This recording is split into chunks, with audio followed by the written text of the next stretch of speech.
భారతదేశానికి number one record ఎందులో అనుకుంటున్నారు? క్రీడల్లోనో, అభివృద్ధిలోనో, లేకపోతే జనాభాలో అనుకుంటున్నారా? కాదుండోయ్, పెండింగ్ ఉన్న కోర్టు కేసు విషయంలో ప్రపంచంలో ఉన్న అన్ని దేశాలతో పోలిస్తే అత్యధిక పెండింగ్ కేసులున్న దేశంగా భారతదేశం నెంబర్ వన్గా ఉంది. మరో విషయం తెలుసా? మీరు అనుకుంటున్నట్టు 2000, 3000, 4 లక్షలు కాదండి, 5 కోట్లకు పైగా పెండింగ్ కేసులు ఉన్నాయి. 2023 లెక్కల ప్రకారం భారతదేశంలో ఉన్న పెండింగ్ కేసుల సంఖ్య 5 కోట్లకు పైగా. ఇందులో హైకోర్టులోనే ఉన్నది దాదాపుగా 70 లక్షల కేసులు హైకోర్టులో పెండింగ్లో ఉన్నాయి. మరో విషయం తెలుసా?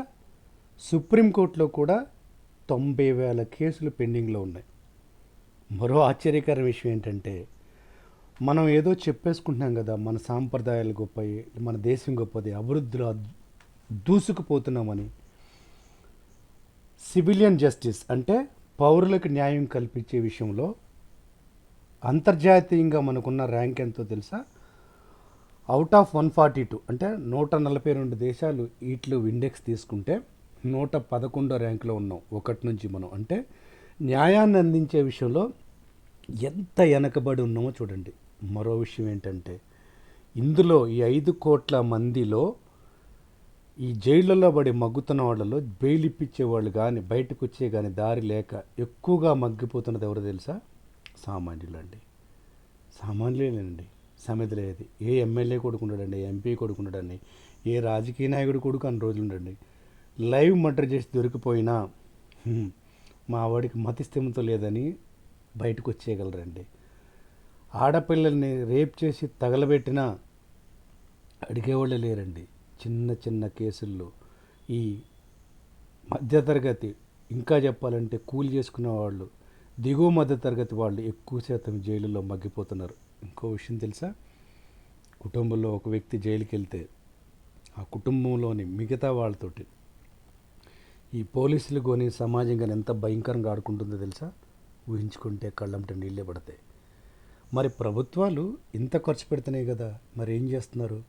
నీతి ఆయోగ్ ఇచ్చిన లెక్క ప్రకారం 2018 ఒక లెక్క చెప్పింది ఏంటంటే, అప్పటికి ఇండియాలో ఉన్న కేసులు దాదాపుగా ఒక 3.5 కోట్లు మాత్రమే. అప్పటికి చెప్పిన లెక్క ఏంటంటే, ఇప్పుడున్న కేసులన్నీ క్లియర్ చేయడానికి ఉన్న కోర్టులు కానీ, న్యాయస్థానాలు కానీ, ఈ న్యాయాధిపతులు కానీ కూర్చుంటే 324 సంవత్సరాలు పడుతుందని. మరి ఇప్పుడు 5 కోట్లు తీర్చాలంటే దాదాపుగా 400 సంవత్సరాల పైన పట్టొచ్చేవా?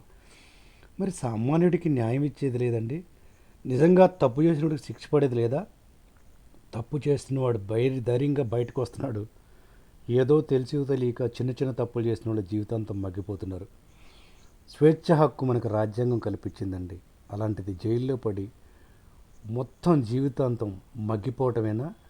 ఏ నాయకుడు, ఏ పార్టీ, ఏ ముఖ్యమంత్రి వీటి గురించి ఆలోచించరా? ప్రభుత్వానికి ఏదైనా కావాల్సి వస్తే క్షణాల్లో పనులు అవుతున్నాయి. మరి సామాన్యులకు అవసరమైన న్యాయం కోసం ఈ కోర్టులు పెంచడం, న్యాయస్థానాలు పెంచడం, అన్నిటికన్నా ముఖ్యంగా ప్రతి కేసుకి ఇంత టైం అని విధించి వాటి యొక్క సివియారిటీని బట్టి తక్కువ సమయంలో న్యాయం ఇస్తే అటు తప్పు చేసిన వాడికి ఒక భయం ఉంటుంది, శిక్ష పడుతుందని.